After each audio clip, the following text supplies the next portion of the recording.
De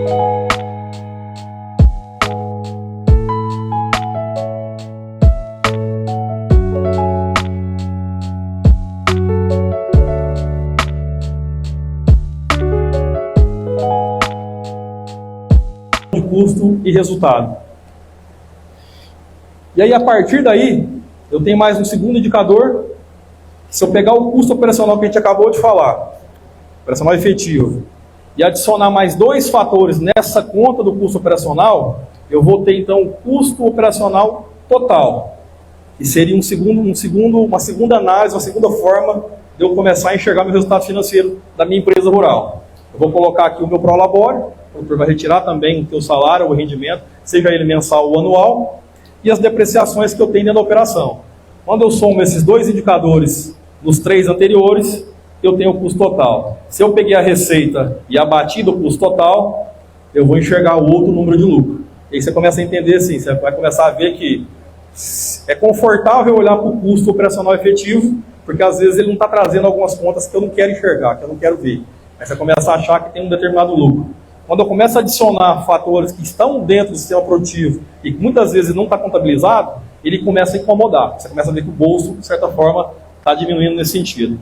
E aí, para finalizar o papo do custo, eu tenho que chegar no meu custo total. Aí sim seria o verdadeiro custo da atividade. Mesma coisa quando eu vou fazer uma casa do zero, da base até o acabamento, eu tenho que colocar cada conta na ponta do lápis e no final minha casa custou X reais um metro quadrado. Aqui seria a última conta. Eu dizer que a minha produção, o meu custo de produção, custou realmente total XYZ. Depois daqueles três fatores do custo operacional efetivo e dos outros dois fatores do custo operacional total, eu tenho que calcular uma remuneração desses fatores produtivos que eu tenho na minha atividade. E o que é isso, gente? Aí isso aqui também é uma discussão ela é bem maçante, mas é só para vocês entenderem de forma bem resumida e rápida para ter uma noção. Se eu sou proprietário de terra, no sentido proprietário, e tenho um custo de capital da minha terra, de certa forma, ele deveria ser lançado dentro dessa conta do meu custo total. Se eu tenho um parque de máquinas quitado que vale X dentro do meu sistema produtivo, aquele dinheiro também, de certa forma, que está ali, ele tem que ser lançado dentro da remuneração dos meus fatores de produção. Essa aqui é uma discussão, nós tivemos um evento em Palmas com a Embrapa recentemente, hoje nós fazemos parte de um trabalho, de um projeto com a Embrapa junto, tratando essa parte de sistema de gestão e de produção. Nós chegamos a alguns números lá, tão negativos que nós paramos de discutir. Quando eu coloco essa conta de forma ponta do lápis, a atividade ela fica negativa. Ela não sobra dinheiro em grande parte dos cultivos. Quando eu venho para o café, para citros, para cana, outras culturas que estão remunerando de forma diferente, um pouco melhora a discussão. Mas quando eu venho para culturas anuais, os cereais de maneira geral, que é amplamente difundido no Brasil, a maioria tem deixado algumas margens negativas quando eu coloco todo o custo que eu tenho envolvido dentro da operação. E por que disso, gente? Lá no início eu falei de Selic, falei de investimento. Se eu tenho um patrimônio X de terra, que está lá, e eu liquidar aquele patrimônio X de terra, e fizer disso um resultado financeiro, ele tem que me render no mínimo o indexado a Selic. Então se eu pegar um patrimônio que me dá um resultado financeiro de mais 1 milhão naquela soja lá de 3, eu tenho que colocar esse 1 milhão na conta. Então minha despesa de 3 milhões na soja, na verdade é 4. E se eu tenho 1 milhão de capital entre máquina, entre terra, de certa forma, que deveria estar me remunerando X% ao ano, se esse patrimônio vale 10 milhões e ele me renderia 12, eu tenho que colocar mais 1 milhão e 200, que seja um descontado o imposto ali naquela conta. Aí quando eu venho para aquele número de sacas de soja e faço, às vezes, aquela soja de 115 que eu vendi, ela não vai cobrir o meu custo, que pode ser 117, 118. A gente chegou a fazer, às vezes, cálculos ali que a soja, às vezes, numa conta final, estava deixando menos 5, menos 7, menos 6, e às vezes passa despercebido em função dessa matemática. Mas tudo bem, isso aqui é uma matemática hipotética, porque, de certa forma, isso não vai prejudicar seu bolso, mas deveria estar sendo considerado para enxergar, de certa forma, o lucro. Aí sim a gente está tratando, realmente, trazendo uma mentalidade, um modelo empresarial para o negócio, que seria uma conta que uma empresa faria para decidir, vou crescer, vou arrendar, vou comprar, está me remunerando? Eu vou, não está? Espera aí, vamos analisar. E a partir daí, então, eu vou conseguindo entender, aí vocês, enquanto produtores, olhando essa dinâmica que a gente trouxe, vocês começam a olhar para o negócio de vocês e entender como é tratado o seu custo operacional. Eu faço aqui, eu já faço esse daqui.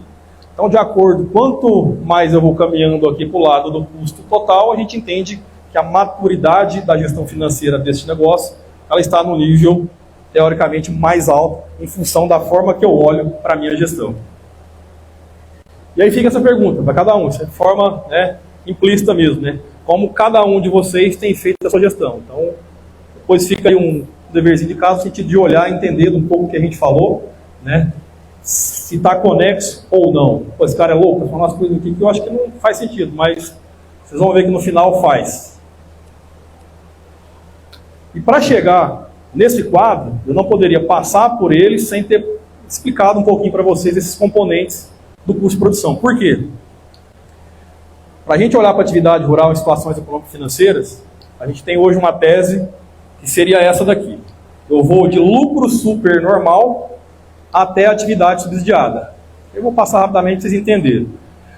Quando a minha linha da receita bruta, então, vou continuar usando o exemplo da soja para ficar gravado na nossa cabeça. Receita bruta da soja lá deu 3.450.000, um exemplo. Quando aquela receita bruta está cobrindo todo o meu custo operacional efetivo total e o custo total, isso significa dizer que eu vou classificar que aquela atividade ela está dando para a propriedade um lucro super normal. Porque não é tão normal eu considerar a remuneração dos meus fatores. Então, quando eu consigo que a minha receita cubra todas essas despesas, isso significa que essa atividade realmente está dando um lucro nota 10, acima do normal. Ele está cobrindo acima daquele custo total. Quando essa linha da receita bruta começa a empatar ou encostar aqui no meu custo total, significa que essa atividade está me dando um lucro normal. Ela está cobrindo todas as minhas despesas de custo e está remunerando aquele dinheiro meu que está parado no patrimônio terra, no patrimônio máquina, tudo que eu tenho na minha operação. Eu estou tendo um lucro, então, normal.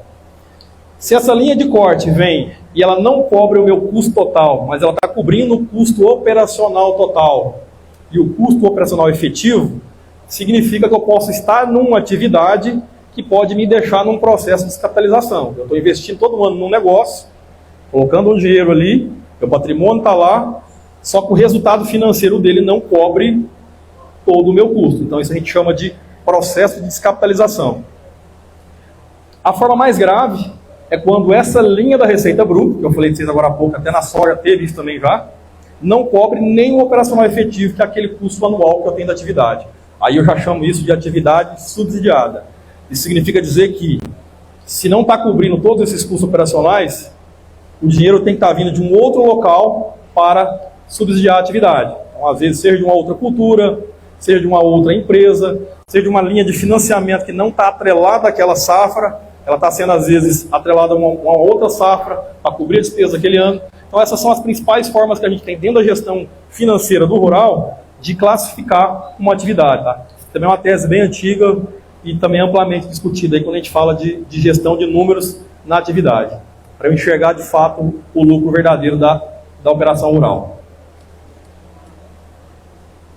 E aí, sim, em função disso tudo, mais uma reflexão, né? É pegar essas informações, o quanto eu gastei na última safra, o que eu posso melhorar, fazer essa análise financeira, análise de custo, análise de receita versus despesa, e assim, a partir de algumas informações, tomar algumas decisões.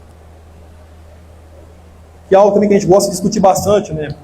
Pegando aqui um exemplo MAP, aqui utilizando também a cultura soja como um indicativo. É muito importante que a gente tenha a mentalidade hoje também da relação de troca nas culturas que permite que a gente faça isso. Eu vejo que Araguari, pelo fato de ter o café bem instituído há muitos anos e já ter uma modalidade que roda muito bem no barter do café, já tem uma mentalidade mais voltada para esse assunto. Minas ainda é um estado que não tem uma cultura muito atrelada à relação de troca ao barter nas demais culturas. Quando a gente fala de café, isso é ok. Mas quando você fala de soja, de outros cultivos, ainda é uma barreira a ser quebrada. E aqui eu trago uma informação importante no sentido de, a gente está em janeiro, por exemplo, agora. Isso aqui seria uma estimativa, um indicativo de quantos sacos de soja o produtor rural teria que vender um preço CFR lá Porto, eu estou exportando soja, está entrando o MAP, eu gasto 32,6 sacos de soja para pagar uma tonelada de MAP. E aí, a partir da média histórica, eu consigo olhar para trás e entender se esse número está bom ou ruim em relação a algum fator. Então, se eu olhar aqui hoje no MAP, isso aqui é uma informação verdadeira que eu peguei no relatório nosso ontem. Então, se eu olhar para trás, esse número só está melhor do que o ano da guerra. E foi lá no 22, 23, quando estourou a guerra, os fertilizantes subiram de uma forma absurda, a gente teve MAP no mercado beirando 9, 10 mil reais, então o produtor gastava, e soja estava lá em cima ainda, então o produtor gastava 36 sacos, chegou aqui a incríveis 44 sacos de soja para pagar uma tonelada de MAP. Então, assim, a partir daqui você consegue ter um time de decisão, né? Então, se a minha média histórica, um exemplo aqui, em janeiro ou na safra é 20, 25, qualquer número próximo disso vai me fazer tomar uma decisão positiva. Partindo agora, eu trouxe um exemplo de café. Também é legal a gente olhar para esse aspecto. A ureia nitrogenada é um insumo, teoricamente, dos mais utilizados também por vocês no café. Tem um peso no custo de produção. Então, se eu olhar a safra anterior e para a média histórica, nós estamos vivendo um momento agora que a relação de troca de ureia é uma das mais incríveis. De dezembro e janeiro, é uma das mais incríveis que nós tivemos nos últimos anos. Então, se eu estiver vendendo, lembrando que é hoje, não é o futuro, mas vendendo o café de hoje, comprando a ureia de agora, utilizando o preço paridade de exportação, seria dizer que eu estou gastando 1,23 sacos de café para uma tonelada de ureia. Assim, voltando no café, vocês têm isso já de forma mais clara na mente, acho que é mais fácil. Quando a gente fala de cereais, é um pouco ainda mais complexo. Então, são informações que nos ajudam a tomar as decisões em relação ao que eu faço no mercado naquele momento, né? Eu vendo grão, eu compro insumo e sempre tentar fazer essa conta realmente ajustada, né? Se eu vou comprar um insumo que tem peso, fertilizante tem um peso muito grande para vocês no negócio, é importante que eu já tenha essa relação acertada.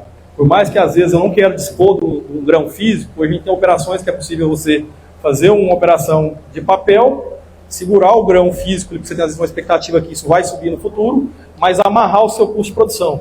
Porque quando isso descasa, realmente é bem catastrófico. E a gente viveu isso aqui, ó. A gente voltar naquele slide anterior.